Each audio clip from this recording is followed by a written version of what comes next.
So I have beaten Xenoblade Chronicles 3 Future Redeemed, and this is going to be the video where I'm going to be sharing pretty much all of my thoughts about how I feel about the game, the stuff that I liked about it, the stuff that I think could have been done a little bit better, and also going through spoilers. But I'm going to be putting the spoiler section towards the end, and I will have it like marked with the video chapter, and I'll also give you a warning when I start talking about it. But this is kind of just going to be my one video where I go through everything and give you guys my initial thoughts.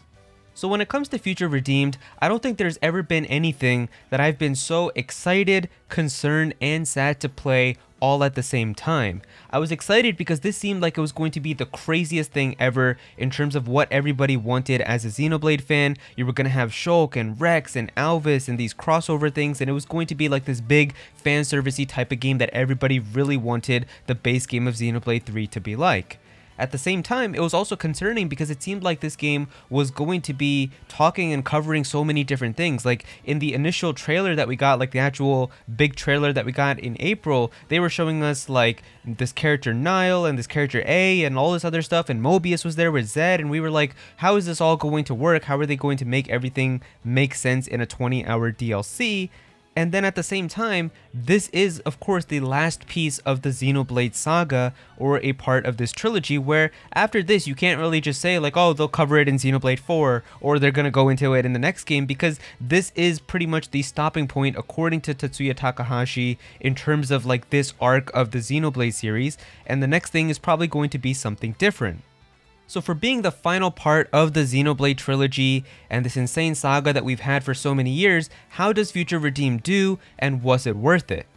So starting off with the characters, I'm happy to say that I like literally every character that's a part of Future Redeemed. There wasn't really any character to me that was annoying, or I didn't really like them, or they didn't grow on me over time, so I'm very happy with that. The entire party and cast of this game I feel like is composed of very lovable characters that I feel like pretty much anybody will enjoy.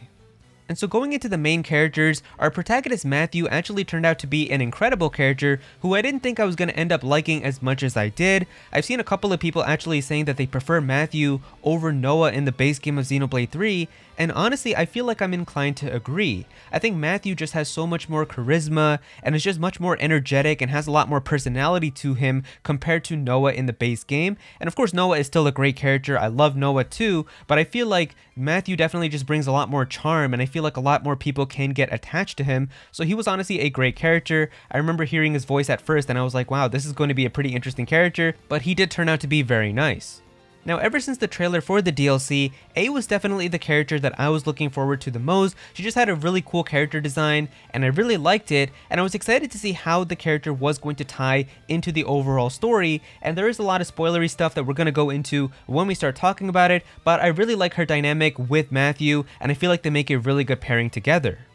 Nicole was a pretty nice character too. He had a couple good moments with Shulk and Glimmer and some of the other characters, and overall I just liked his personality of being kind of like this shy and reserved type of person, but overall he's just a very friendly person looking to do no harm.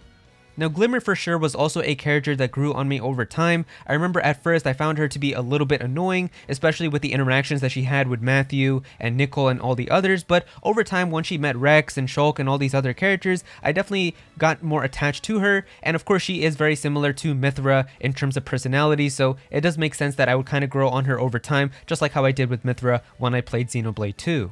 And of course, when it comes to our two classic protagonists, both of them are done extremely well. Of course, the GOAT Shulk is just so cool inside of this game because he is very similar to exactly how they made Dunban inside of Xenoblade 1. He's heroic and wise with the cape and the long hair and everything, just like how Dunban was, and you can tell that Shulk definitely grew up inside of his footsteps, and I really like how they did his character inside of this. And Rex's characterization inside of Future Redeemed is also done so well. I was a little bit worried that they were going to try to make him very similar to like the Xenoblade 2 Rex, where he was still going to be like very goofy and he was just going to be throwing around like salvager codes and stuff like that, and he was just going to be kind of like that but just as an adult now. But no, they actually did him really well. I actually really liked him, and you can tell that he's grown up to become a very more mature and wise adult, especially when he's talking to his daughter Glimmer and stuff like that too. Like, it's just done very well, so I was pleasantly surprised. I also don't really have anything bad to say about the graphics. Like, I feel like they were really good looking inside of this, and to be honest, it even seemed like it was a little bit better than how the base game looked inside of Xenoblade 3, so Future Redeemed was very pretty. I think for what the Nintendo Switch can do, they definitely managed to make it look really nice, and some of the areas, of course, like some of the world design, like the very starting area with Vermilion Woods just looked really pretty with the opening cutscene, and just even the cutscenes themselves, like of course towards the end, when you're doing like the final boss fight and stuff, like there's a lot of these really cool gold particle effects and a lot of stuff happening, and the entire scene itself just looks very pretty. Now, the voice acting was also done well in my opinion. I don't really think that there was any voice that I didn't like hearing or I found annoying, and I feel like pretty much every character did a good job of conveying their dialogue with the best voice possible, so they did a really good job with that, and also like putting the right emotions into the voices and everything. So yeah, I mean, for me, I didn't really find any of them annoying. I know some people actually really don't seem to like Nicole's voice. I've seen a couple of people saying that they find it to be annoying or that it doesn't really fit for his character. I actually never really felt that. I feel like it makes perfect sense for him, and I think that the voice actor did a good job for him, but I don't know, it seems like some people don't really like him, but yeah, it didn't really matter to me. The world design of this I actually wasn't expecting to like as much as I did, but they actually have some really good looking areas and really well designed areas inside of this DLC. Like there's a lot of little secret nooks and crannies that you can discover to find chests and secret areas and secret locations, but just overall the actual world design for the areas themselves are done really well. You've got like the Vermilion Woods and the Aurora Shelf and then Colony 9, the Black Mountains and Prison Island and all of that. Like everything is just done really well. I like the area designs a lot, and I feel like even the music, like some of the new area music that they have, Aurora Shelf might actually be one of my favorite location themes now inside of the Xenoblade games, so yeah, they did a really good job with that. Alright, but now we're going to move into the last big section before the story, and that is of course the gameplay. So the gameplay overall, I feel like in this was also really solid, but there are a few things here and there that I'm not the biggest fan of. Now when it comes to the combat system, this wasn't really changed as much as it was in Torna compared to the main game, and I feel like that makes sense because of course in Xenoblade 2 you have like the driver characters who do the attacking and then the blades behind them who are supporting them with power, so of course with the DLC they were able to mess around with that more and have the blades also be a part of the action too, but of course in Xenoblade 3 every character just fights for themselves using their own weapons, so they can't really change it up in terms of that. So instead I feel like they did a pretty good job because you actually have some unique types of abilities that you can do inside of this compared to the main game, and the biggest one really being the unity power that you can do with your other party members. So inside of this game you can charge up like this unity thing on the left side of the D-pad, and when that thing charges up, if the enemy is actually being launched, you can press left on the D-pad and do like a really special attack with one of your other party members, and this is usually like a smash attack which does a lot of damage, or a burst attack which leaves a lot of items, and it's basically like just doing a special attack inside of Xenoblade 2 with like a special title that flashes on the screen too, so it's pretty cool, and it is different from having like the Ouroboros power inside of the main game where you and another party member just fuse together and you turn into like that Ouroboros form for a little bit and get to do attacks that way, so I did actually like that. There's also a lot of quality of life changes that they did to the gameplay itself, so they actually show you now exactly how many treasure chests are inside of an area, exactly how many locations you can find, how many landmarks, and all of that type of stuff, so that way you can know for sure if you've really 100% completed an area, and I'm a really big fan of that. They even have like this Enemypedia now, which is basically kind of like a Pokedex now, where it shows you pretty much all the different monsters that live inside of an area, and depending on how many times you kill that monster, you can actually fully register them inside of the Enemypedia, so that was really cool too because it shows you exactly what items they drop and stuff like that, which you might need to build different like gems and things, so that was really well done, and these are definitely things that I kind of wish were inside of the main game. And by exploring the areas and killing the monsters, that's how you're able to accumulate AP, and you can use that to spend on these affinity growth things, and that's how you can basically be able to get different stat bonuses and stat increases for your characters. You can acquire new skills for them, you can power up their art, so I like this system a lot. I feel like it's pretty cool because it rewards you for doing the exploration and taking the time to actually do everything that's inside of the game. But the only thing that I don't like about this entire gameplay system in general is the way that you unlock more of these slots. So when it comes to customizing your characters with like the gems that you want to give them, the accessories that you want to give them, and all of that, you basically have to find these accessory unlock kits and these gem unlock kits and these affinity growth kits and all of that type of stuff scattered around the world. And these are basically given to you either in side quests or hidden inside of these big chests or relics. And that's the only thing that I'm not really the biggest fan of, because this you really kind of have to go out of your way to explore and find all of these if you want to be able to grow your characters, which I feel like the main game definitely did this much better, where in the main game it was just tied to your level, where once you got to level 20 you were able to add another art to your palette, you were basically able to add another accessory, you could add another gem, and I feel like this was a really good way of doing it. That way when you got to like level 40 you could get another one, and it was really well done. But inside of this, like if you just don't want to do that much exploring and you really want to focus on the main story, you could be like level 50 and still only be able to put one accessory on for every character or one gem slot, and I just don't really like that. I feel like it definitely should have been tied to the levels, and I do like exploring, like I definitely did unlock a couple of them, but I feel like this is kind of still restrictive in a way where if you really just want to kind of focus and go through the main story, you still kind of have to take a detour and really find these accessory kits and stuff like that if you want to do so. Now the thing is, it's not at least stopping your entire journey like how Community did inside of Torna, where I know in that game like it just straight up told you like, no, you're not allowed to go to the final boss until you get your community to like level 4 or whatever. But inside of this, it's still possible. Like you could definitely go to the final boss with still only just having one gem and one accessory and all of that. It would just be extremely difficult, I would imagine, to defeat all of the bosses and all of that. But I feel like it still kind of pads out the timing a little bit because they want you to explore and kind of find all these other things. So I don't know, I'm just not really the biggest fan of the way that that was done. Now the gameplay also has this building mechanic, which I'm also not the biggest fan of, where basically you're going to find that throughout the world there's going to be like these broken down ladders and slides and stuff like that, and if you have the right materials you can build them correctly and then use them to take you to like a chest or an affinity scene or something like that. So it's a pretty neat idea on paper, but you're actually going to have to build a lot of things to basically be able to beat the game normally too in terms of the main story. And the thing is, there's going to be some things that you're going to have to build towards the end to reach Prison Island, where you need to use like really rare items that are just extremely difficult to find. So like I know one of them that I needed was like a black crystal, and those are basically items that don't just spawn from like an enemy or like just spawn like in a place in the world, and you kind of have to just hope that you find them because they're like these sparkling items that could just randomly appear anywhere throughout the world. So that was a little bit annoying, and it definitely felt like they were doing that to just artificially add some more playtime into everyone's game.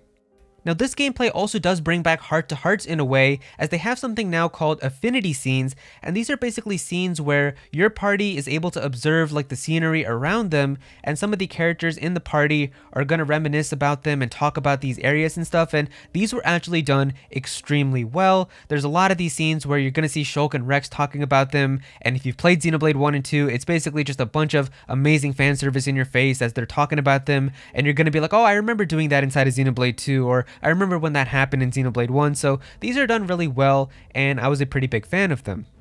The only nitpick that I have with all of this though is for some reason they don't drop the names of any of the characters that they're referring to inside of these scenes, and I just find that to be a very odd and unusual game design choice. Like there's going to be scenes where Shulk is very clearly referencing Dunban, and he's like, there's one part where he's even talking about like Dunban's house and how he used to live there and stuff, but instead he'll just say like, oh, a very dear friend of mine used to live here and I looked up to him a lot. And like there's one scene at Outlook Park where he's obviously talking about Fiora, and he'll just say like, oh, a very special someone used to bring me food here, this takes me back, and it's thanks to her that I'm even here today. And it's like, why aren't you just saying Dunban and Fiora? Like it's just really kind of weird to me. And like even Rex, when he's talking about some other characters, like when he's referring to Pyra and Mithra, he'll say like, if only those two were here, or if it was them, I'm sure they would agree. And it's just like, I don't know, I just find that to be a little bit odd, because if somebody didn't play Xenoblade 1 and 2, I don't know if that was like their mindset where they thought like if they said the word Dunban, then the player wouldn't know who they're referring to because they didn't play the game.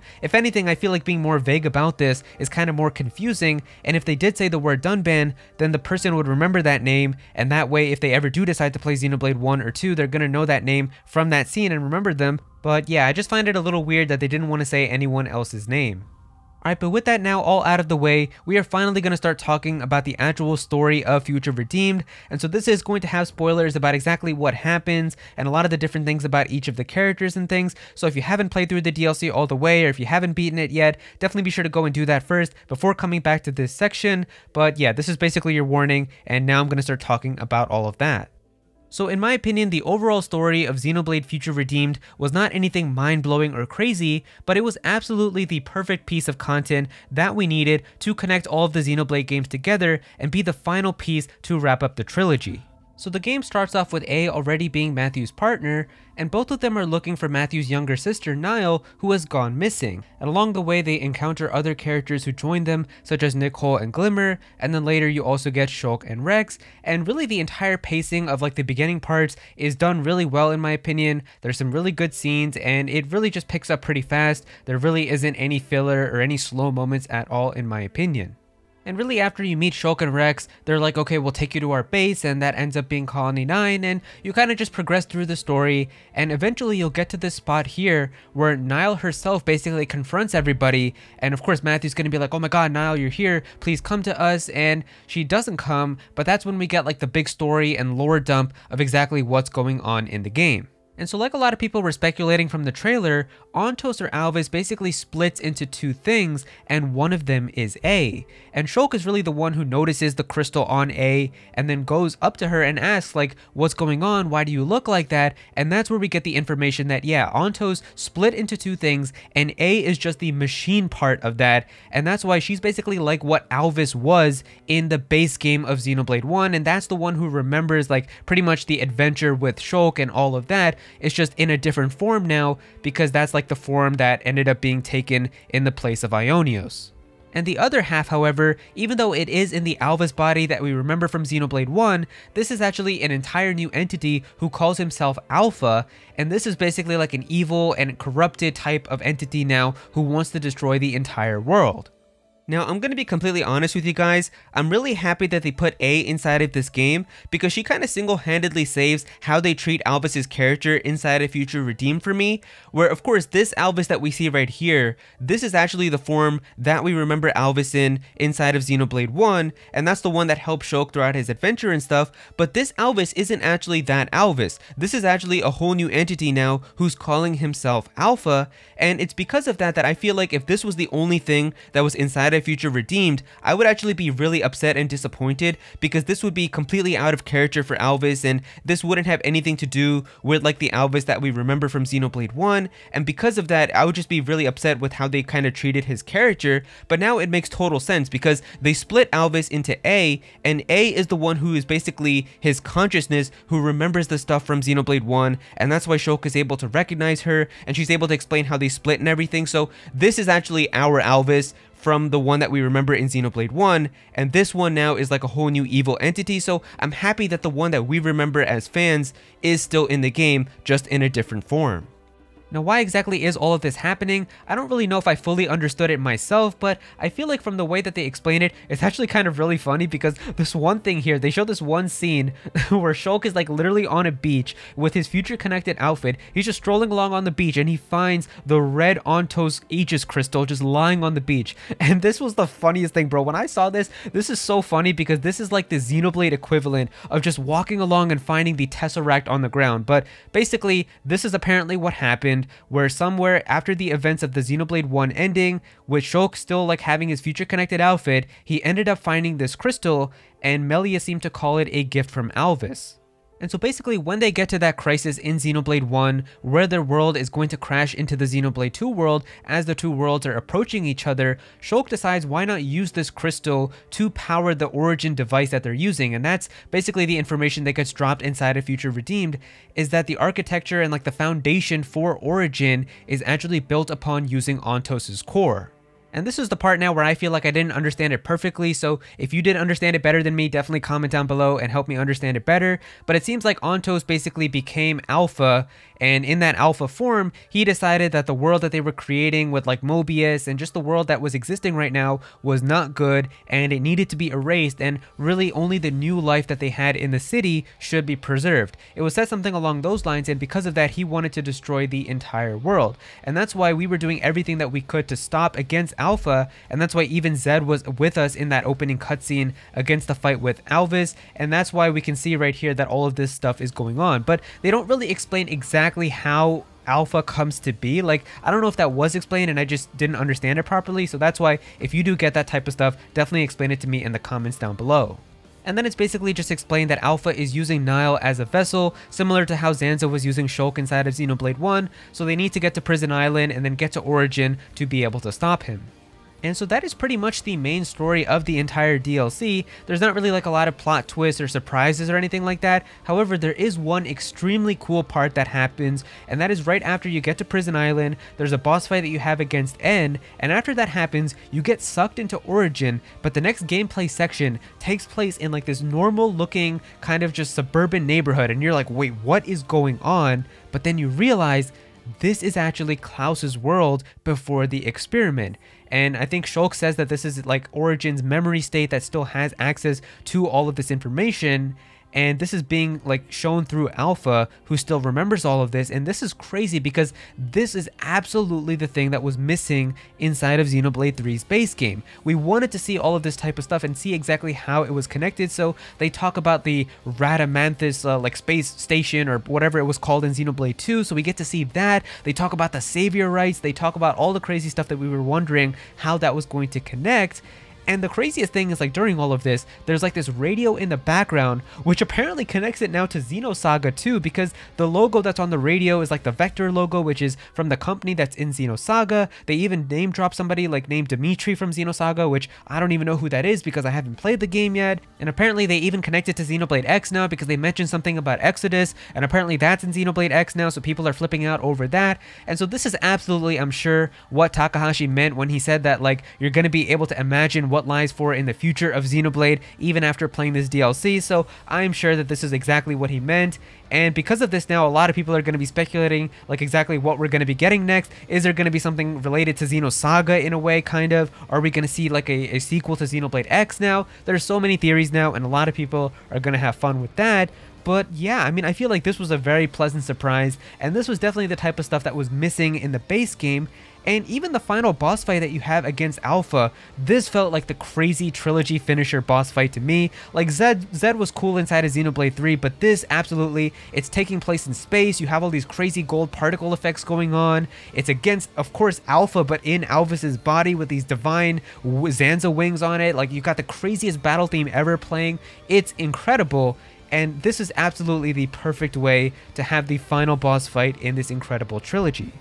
And then in the ending cutscenes, we get some insane information because it looks like in the Fists of the End that Matthew is using, we actually have the Pneuma Core Crystal, which just randomly shows up out of nowhere during the end there, which we can see that apparently that was being used inside of that weapon.